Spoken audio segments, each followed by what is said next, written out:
Guys, birthday na ni Kay! Happy birthday, Kay! Birthday na ni Kay! Birthday na ni Kay! Kaso may kailangan ako sabihin sa'yo, Kay. Papasok ako! Hindi ko pala kayang umabsent, guys. Bakit? Pag bumagsak ba ako, may magagawa ba si Kay? Kay, binabawi ko na yung sinabi ko dati na pupunta ako sa birthday mo. It's a prank! Hindi mo kilala yung teacher ko, Kay. Yung isang absent na yan, malaking bagay na yan. Hindi ko kayo pipilitin kung ayaw niyong pumasok, pero ako papasok ako. Ang masasabi ko lang sa mga papasok ngayon, tapos na yung maliligayang araw natin. Pwede bang mag-restart na lang ulit sa bakasyon? Sige na, tatanggapin ko na. Napapasok na talaga ako.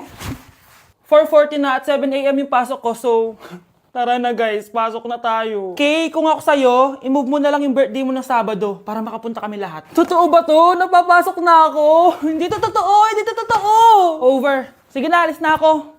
Guys, January 4 na. Ibig sabihin, birthday na ni Kay bukas. Alam naman natin na walang pasok bukas kasi national holiday yun. Lahat tayo pupunta sa birthday ni Kay. Etong kapatid ko guys, hindi siya papasok bukas kasi Pupunta ako sa birthday ni Kay. at dahil bukas na yung birthday niya, bibili ako ng regalo para sa kanya. Magluluto din pala ako ng handa para sa kanya kasi potluck daw bukas.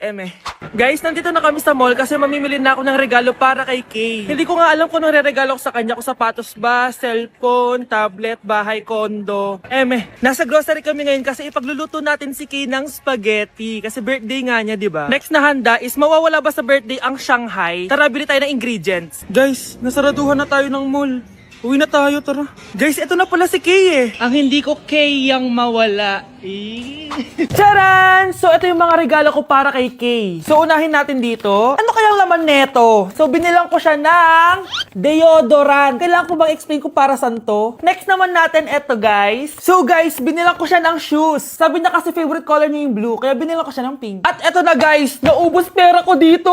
Kita niyo naman yung logo na yun, no? May kagat yung mansanas, oh. Ano kaya laman neto? iPad? iPhone? Ayun! De, joke lang guys, seryoso na talaga. Ito na talaga. In 3, 2, 1. Wow! Ayun no! Sorry Kay, ako muna mag-unbox nitong iPhone mo ah. Kay, kung nanonood ka man, sobrang magagamit mo to, promise. 3, 2, 1. Magagamit mo to sa kusina nyo. Oh, magugas ka dun. Guys, eto na. Magluluto na ako ng spaghetti at ng hangshai para kay Kay. Grabe ka, Kay. Most awaited talaga birthday mo. Sariling birthday ko ka.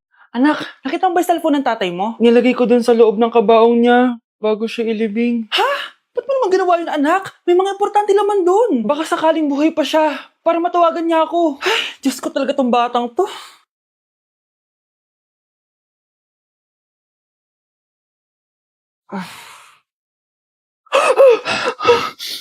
Matawag si tatay.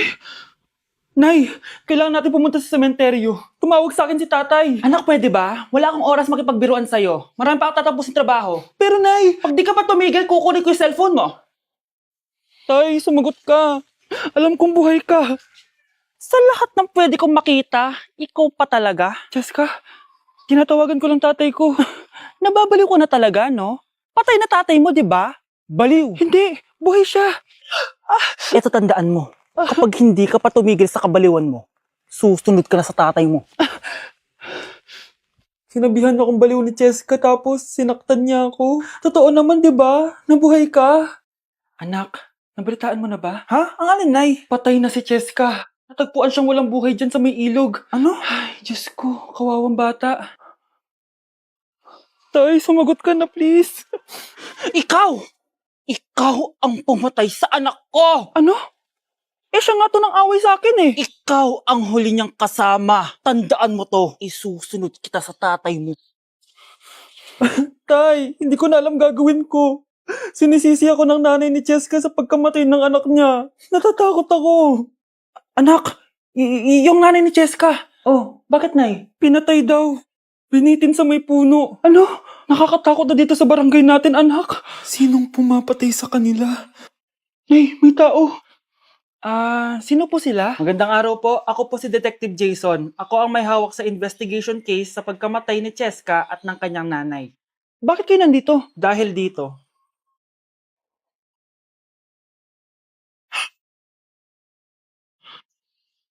Nay, ikaw pumatay sa kanila? Oo, anak. Narinig ko lahat ng mga sumbong mo sa tatay mo. Cellphone ni tatay. Pinangako ko sa tatay mo bago siya mamatay na poprotektahan kita kahit makapatay man ako ng tao. Sumama ka sa akin, ma'am, para ma-interview ka namin. Tandaan mo to, anak. Kahit nasa kulungan ako, poprotektahan kita. Tumawag ka lang.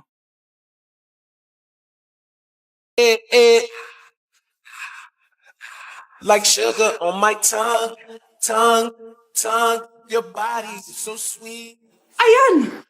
Kaya pala ang laki ng bill ng kuryente natin. Nakabukas pala na matagal yan. Anay, uso kasi to yung sugar on my tongue. Sugar on my... ganun. May alam din ako uso na pwede mong gawin. Talaga, Nay? Ano yun? Gagawin ko. Walang baon for a day. Ipambabayad ko sa kuryente yung baon mo. Nay naman Ito na, isasara ko na to. Huwag mong babawasan baon ko, Akin na nga tong cake na to. Sige na, pumasok ka na sa kwarto mo.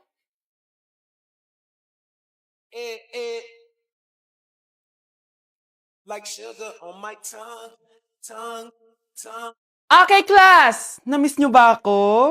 Bumalik na si ma'am! At dahil first meeting natin, hindi muna ako magli-lesson. Gusto nyo ba yon? Ma'am, pwede po kami kumain sa kantin? Sure! Oh, yung mga gustong kumain, kumain na. Gawin nyo na lahat ng gusto nyong gawin. Basta, today lang yan ha. Next week, magli-lesson na tayo. Grabe, ang bait talaga ni ma'am, no? True, be. Kaya favorite ko yan si ma'am eh. Tara na, kain na tayo. Okay, class, what is the powerhouse of the cell? Scarlett?